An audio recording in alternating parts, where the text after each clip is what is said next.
Assalamualaikum, bertemu kembali dalam Mayun Channel. Video kali ini aku tunjukkan resipi mi celup. Let's go guys.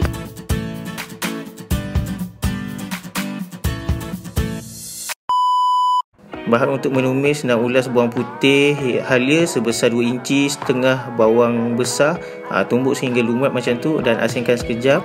Kemudian kita bolehlah buat minyak bawang putih.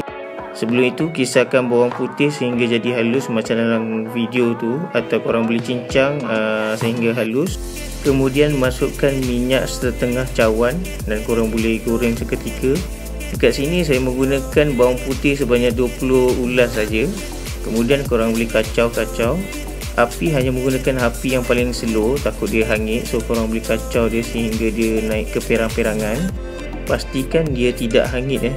Kalau dia hangit, dia akan rasa pahit-pahit sikit. So setelah itu dah nampak keperang-perangan, korang boleh matikan api dan angkat dan tapiskan.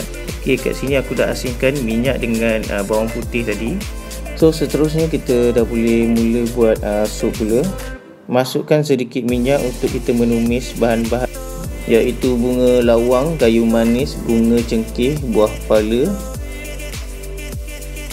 Kemudian kita bolehlah masukkan bahan-bahan yang kita tumbuk tadi untuk kita menumis.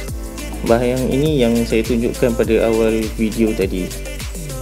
Kita tumis sehingga dia naik bau seketika. Kemudian masukkan 2 batang serai dan juga minyak bawang putih yang kita buat tadi tu. Setelah bahan-bahan yang telah kita menumis tadi dah naik bau, kita boleh masukkan air rebusan daging. Masukkan juga akar ketumbar. Jangan lupa masukkan sup bunjut serta batang daun sup. Kemudian tambahkan sedikit air, agak-agak je air.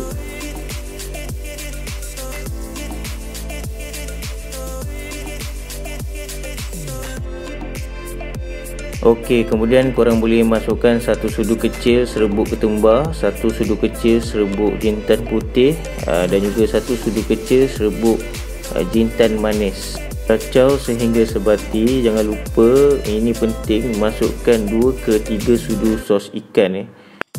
Sos ikan ni boleh dikatakan untuk menyedapkan lagi lah kita punya sup tersebut. Tutup seketika lebih kurang 15 ke 30 minit. Sementara tu kita bolehlah ambil potong daging yang telah direbus. Dalam video ni aku lupa nak record daging tu rebus, so tak susah pun, just rebus saja daging tu.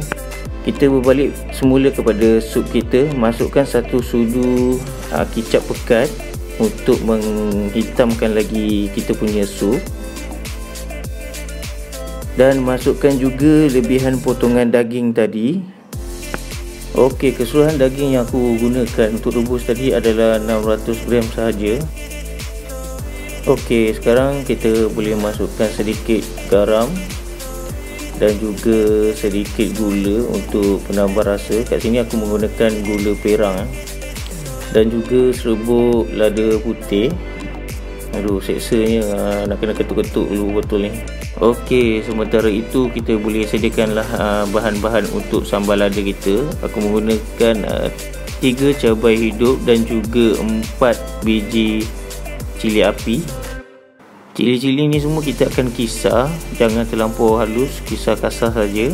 Masukkan 3 sudu cuka, 1 sudu besar gula dan juga sedikit garam.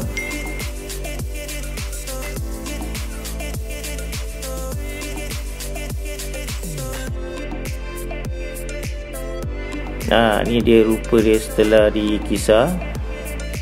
Sambil sibuk buat sos cili tu, korang boleh perasan kat periuk tu dah mendidih. Korang boleh tutup lah api tu, jangan biar terlampau lama sangat mendidih tu. Ni dia sos cili kita. Alright, akhirnya telah pun siap setelah berhempas pulas. Kat sini korang boleh nampak aku telah sediakan kacang tanah yang telah dikisar. Yang berminyak tu sebenarnya adalah minyak bawang yang telah dimasukkan semula bawang putih yang aku asingkan tadi tu. Oh ya, kat situ juga korang boleh nampak daun kangkung, sayur kangkung.